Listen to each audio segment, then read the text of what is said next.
Band Cidade, segunda edição. Oferecimento Vale Sul Shopping. Um momento para sempre. Medicina Unital, vestibular de verão. Inscreva-se, unital.br. E feijão e arroz Tarumã, o verdadeiro sabor da comida brasileira.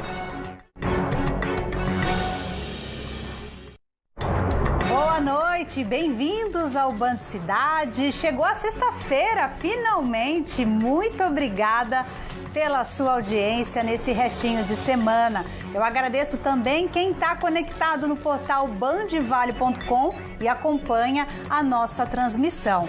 Vamos direto para São José dos Campos. Tá frio demais, gente. 14 graus, olha aí a câmera molhada pela chuva. Parece que nunca mais vai parar de chover, né? Vamos conferir agora os destaques do Band Cidade desta sexta-feira, 16 de setembro. Ausência nas urnas. Nas últimas eleições presidenciais, em média 20% dos eleitores faltaram aqui na região. Especialistas alertam que quanto maior o número de ausentes, menor a representatividade da população na política. Incêndio deixa a casa totalmente destruída em Taubaté. Por sorte, moradores saíram do imóvel em segurança. Polícia investiga o caso. 100 mil visitantes são esperados no Santuário Nacional no dia da padroeira. E o 12 de outubro já tem programação definida.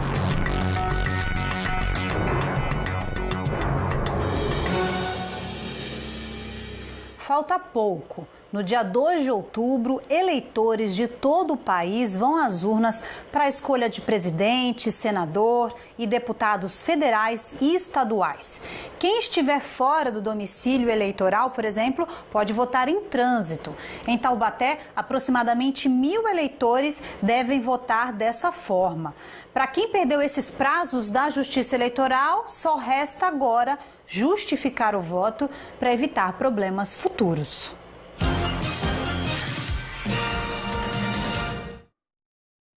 Nestas eleições, a Sara não vai votar.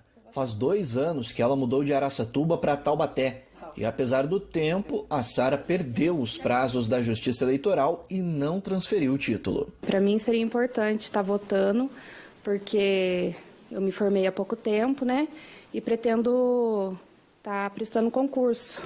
Então, para mim seria muito importante estar votando, porque conta bastante nessa parte do concurso, né? O Ronaldo já passou por isso. Ele perdeu as 2 últimas eleições presidenciais. Mas nesse ano ele já correu atrás e pretende votar e exercer o direito de cidadania. Eu sou de Minas e como estava aqui em São José todo final de semana e as eleições coincidiam no final de semana, então eu não queria me deslocar de volta em Minas para votar. Para mim a importância é o quê? Nós é que vamos escolher quem vai nos representar, né? A política hoje tem muita gente ruim trabalhando lá, então acho que nós como cidadãos nós temos que exercer o nosso voto. Nas 2 últimas eleições presidenciais, quase 20% da população apta a votar não compareceu às urnas. Isso representa quase 30 milhões de brasileiros. Tanto em 2014 quanto em 2018, o público mais pobre e com menos escolaridade foi aquele que não compareceu para votar. Agora, com o fim da pandemia da Covid-19, a situação da abstenção deve mudar nas eleições desse ano. Especialistas acreditam que a polarização política também deve impactar na taxa de abstenção nesse ano. Quem trabalha polarizado vai querer votar, com certeza. O fim da pandemia pode levar a uma abstenção maior ou menor? Eu também não vejo esse caminho de que, porque acabou a pandemia, vai se ter uma maior abstenção. Pelo contrário, eu acredito que haverá uma maior participação. De acordo com dados do Tribunal Superior Eleitoral, nas 2 maiores cidades do Vale do Paraíba, a taxa de abstenção variou entre 18% e 22% na última eleição para a presidência. Já nas últimas eleições municipais, em razão da pandemia, a taxa ficou entre 25% e 30%. Segundo o especialista, a presença em massa de eleitores nas urnas favorece a representatividade da população. Qual é a consequência da abstenção? É ser governado por alguém que você não escolheu e nem sequer se preocupou em escolher. Pela segunda vez nesta semana, um imóvel pegou fogo em Taubaté. Dessa vez, a ocorrência foi numa casa que ficou totalmente destruída. As informações com o Rauston Naves. Mais um incêndio que chama a atenção dos moradores de Taubaté e, é claro, mobilizou as equipes da Defesa Civil e os homens do Corpo de Bombeiros. Nós mostramos ontem um incêndio em um prédio residencial, no bairro Bosque Flamboyant. Na manhã desta sexta-feira, hoje, logo nas primeiras horas, o susto foi para moradores do bairro Vila São Geraldo. Uma casa pegou fogo e ficou completamente destruída. O imóvel fica na rua Bahia. Dentro dela estavam 3 pessoas, entre elas um casal de idosos. Os 2, por sorte, conseguiram sair, junto com um filho mais velho. Eles dormiam no momento do incêndio. Foi um morador da residência que saiu para caminhar, percebeu as chamas quando voltou e, por sorte, conseguiu tirar todos da casa antes que o imóvel fosse consumido pelas chamas. Um susto e um prejuízo bem grande. Meu pai saiu para fazer caminhada, que ele faz todo dia. Ele costuma sair 5h30, 6 horas da manhã. Ele saiu 5h30 da manhã e a casa estava normal, tudo tranquilo. Aí ele foi fazer a caminhada, retornou, era umas 6h15 da manhã. Quando ele chegou, a casa estava em chamas, do nada. Ele correu lá dentro da casa, mora a minha mãe e o meu irmão mais velho aqui. Os 2 estavam dormindo ainda. Aí ele acordou os 2, retirou rapidinho da casa e levou para casa do meu outro irmão, que fica na rua, nessa mesma rua aqui. Coisas materiais a gente consegue outra, né? Mas a vida é o mais importante, né? E graças a Deus o meu pai conseguiu tirar os 2 aí ilesos, né? Em Jacareí, um homem morreu em uma troca de tiros com policiais no Jardim Maria Amélia. A polícia diz que foi até o condomínio Santa Isabel para atender um chamado de disparos de arma de fogo, mas foi recebida a tiros no local pelo suspeito. Os policiais também dispararam e esse suspeito acabou atingido. Um revólver e 6 munições foram apreendidas. Segundo a polícia, essas munições desse revólver pertenciam ao suspeito. As armas dos policiais foram apreendidas pela Polícia Militar, Judiciária e encaminhadas para a perícia. 2 mulheres ficaram feridas em um acidente na rodovia Floriano Rodrigues Pinheiro. O carro caiu de uma ribanceira no quilômetro 21, no trecho de Taubaté. As 2 vítimas foram levadas ao hospital, onde receberam atendimento. E na rodovia Rio Santos, no trecho da praia de Itamambuca, em Ubatuba, o asfalto voltou a ceder. Parte da pista, sentido Paraty, já estava interditada para os trabalhos de reparo que a concessionária que administra a via realiza no local, na altura do quilômetro 33. Por isso, não houve novas interdições na Rio Santos. Em abril, parte da pista já tinha cedido por causa das chuvas e agora a gente fala ao vivo sobre as informações das estradas com o Fernando Siqueira, direto da rádio Band Vale FM. Ele que vai contar pra gente. Nando, teve esse asfalto, esse trecho que cedeu ali na Rio Santos.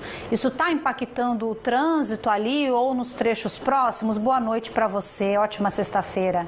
Boa noite, Débora. Boa noite a todos que acompanham o Band Cidade, segunda edição. Débora, nesse momento o trânsito está livre, que está mais tranquilo, mas possivelmente vai atrapalhar sim. Ainda esse trecho do 33, como você disse aí no início, está em obras, então tem movimentação ali do DR, pessoal da CCR, então ainda tem trabalho a realizar. E agora com essa nova queda, motorista com certeza, com um pouco mais de trânsito, vai enfrentar problemas. Está conilizado, então tem pare e siga no trecho nesse momento, mas chove também, então o motorista deve redobrar a atenção. O bom é que o trânsito está livre. Na Rio Santos está chovendo em toda a extensão, o motorista tem que redobrar a atenção para quem sobe ou desce a rodovia Oswaldo Cruz, que leva até Ubatuba esse trecho para Paraty. Também pela rodovia Floriano Rodrigues Pinheiro tem chuva e tem neblina. E a rodovia Presidente Dutra, nesse início de noite de sexta-feira, tem trânsito intenso nos 2 sentidos. Tem pista molhada em alguns pontos,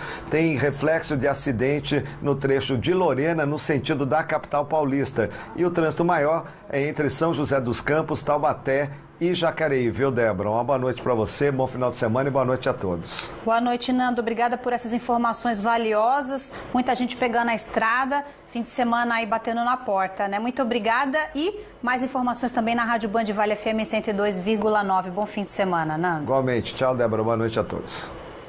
E no fim de semana, as chances de chuva diminuem. O tempo segue instável e as noites geladas, com mínima perto de 10 graus. Informações da previsão com a Amanda Souza. Olá, muito boa noite, Débora, e a todos que nos acompanham. Instabilidades ainda estão associadas com a frente fria e a nebulosidade persiste na região. Para amanhã, sábado, no entanto, a chance de chuva começa a ser menor. O dia deve amanhecer ainda com muita nebulosidade, pode chover durante a madrugada em áreas do Vale do Paraíba, na Serra da Mantiqueira e principalmente no litoral norte de São Paulo. No entanto, no decorrer do dia, essa chuva já vai diminuindo, o sol volta a aparecer, inclusive, entre a variação de nebulosidade. Com relação às temperaturas, mínima de 11 graus em Jacareí, 11 graus também em Piquete. E essa temperatura mínima vai acontecer à noite, teremos aquela mínima invertida. Antes da temperatura cair à noite, a máxima deve chegar à casa de 18 graus em Caçapava, 12 graus em Campos do Jordão, 19 graus em Ilhabela. Para este sábado, tempo instável ainda, principalmente durante a madrugada e amanhã, com possibilidade de chuva fraca. Em Roseira, máxima de 20 graus, à noite apenas 13. Em Santo Antônio do Pinhal, máxima de 16, à noite esfria, apenas 9 graus de temperatura mínima. Em Caraguá, ainda possibilidade de chuva, máxima de 19 graus. Em São José dos Campos, essa mesma expectativa. Ainda pode chover, principalmente durante as primeiras horas do dia. Depois, o sol já vai voltando a aparecer, mesmo que entre a variação de nebulosidade. Máxima de 19 graus na tarde de sábado, à noite friozinho com 11 graus. O domingo já amanhece sem nuvens e com frio. Temperatura mínima de 8 graus, máxima de 23 à tarde. Segunda-feira já com 27 de máxima, um dia ensolarado. Agora, com relação ao litoral norte de São Paulo, marcar uma onda de 1 metro de altura e ventos que podem chegar até 30 quilômetros por hora.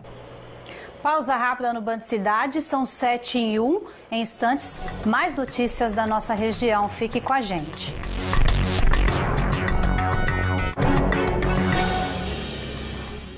Duas famílias e um único desafio.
E na Tônia...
E o Ministério da Educação divulgou hoje o Índice de Desenvolvimento da Educação Básica, o IDEB. Os dados retratam a qualidade do ensino no país.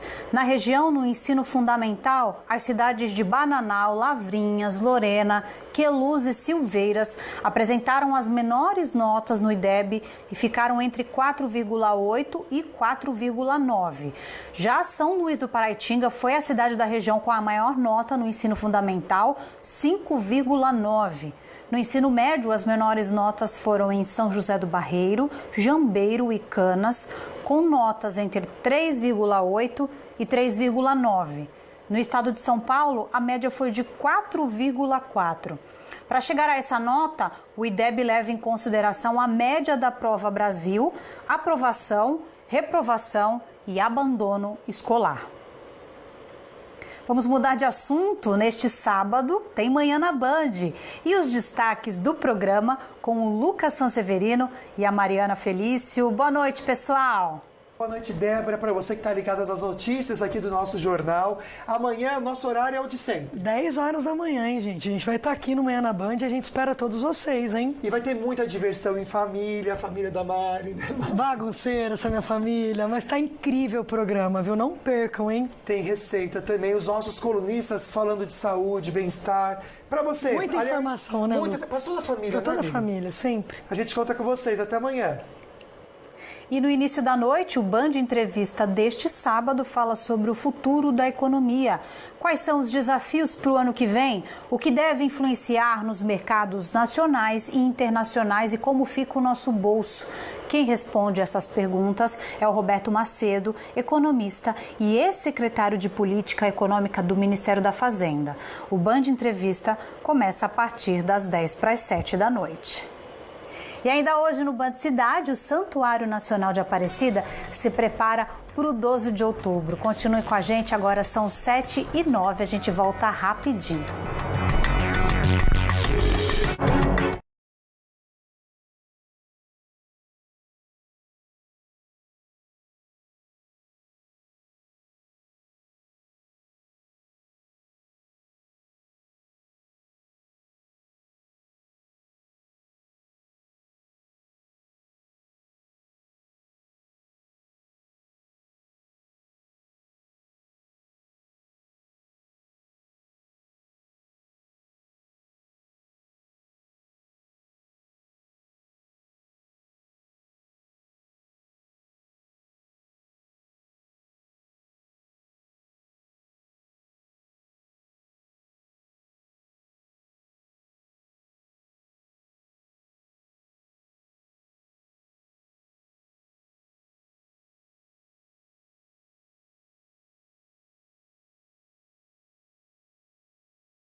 De volta com o Band Cidade, são 7h15 e o Santuário Nacional de Aparecida já está nos preparativos para o dia de Nossa Senhora. Depois de 2 anos de pandemia, essa vai ser a primeira vez que o local realiza a festa da padroeira sem restrições. Nesta semana foi divulgada a programação oficial para a novena e para o 12 de outubro. No Dia da Padroeira do Brasil, são esperados 100 mil fiéis. Direto do interior de Minas Gerais, essa família veio agradecer e decidiu fazer isso antes do dia 12 de outubro. Eu vim cá agradecer ela e ainda vou agradecer 3 vezes, que eu sarei das minhas 3 ursos que eu tinha. A pequena Isadora veio junto, mas ela quer mesmo fazer um pedido especial. Eu vou pedir, Papai do Céu, se você guarda todo mundo aqui nessa terra e tá doente. Muita gente antecipa a visita, mas o fluxo de fiéis deve aumentar com a proximidade do dia de Nossa Senhora Aparecida.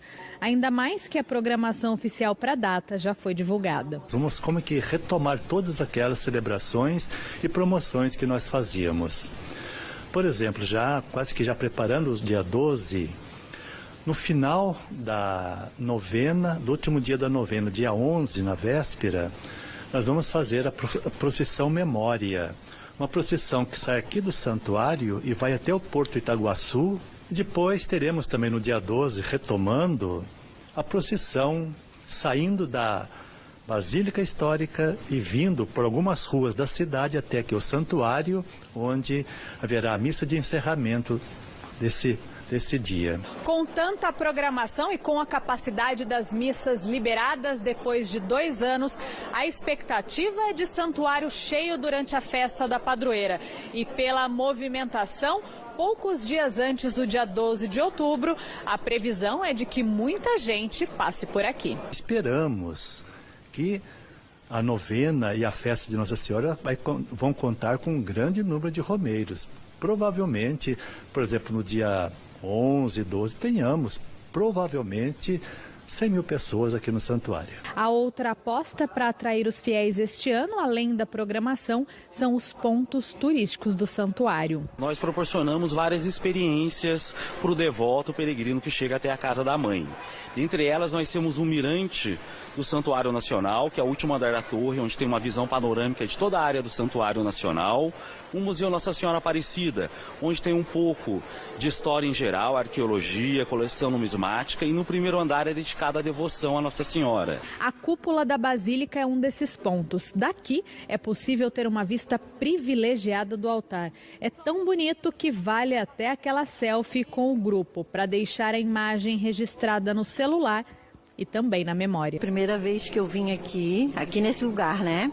Maravilhoso. Estou muito, muito emocionada. Meu Deus, nunca imaginei que aqui era tão lindo. Que seja uma festa muito bonita, né, no 12 de outubro. E esse foi o Band Cidade de hoje. Continue com a gente. Em instantes, os principais fatos do Brasil e do mundo no Jornal da Band. E ainda hoje tem Faustão na Band, a partir de 9 da noite e 1001 perguntas, 10h30 da noite, com o Zeca Camargo. Outras informações da nossa região, vai lá em bandvale.com. Ótima noite para você, bom fim de semana.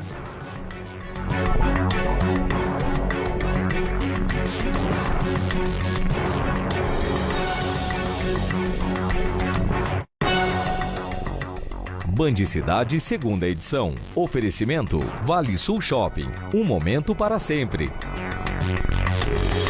Medicina Unital, vestibular de verão. Inscreva-se, unital.br. E feijão e arroz Tarumã, o verdadeiro sabor da comida brasileira. As pistas que a polícia segue para esclarecer a morte do ganhador da Mega Sena. Crime pode ter sido vingança, extorsão ou roubo.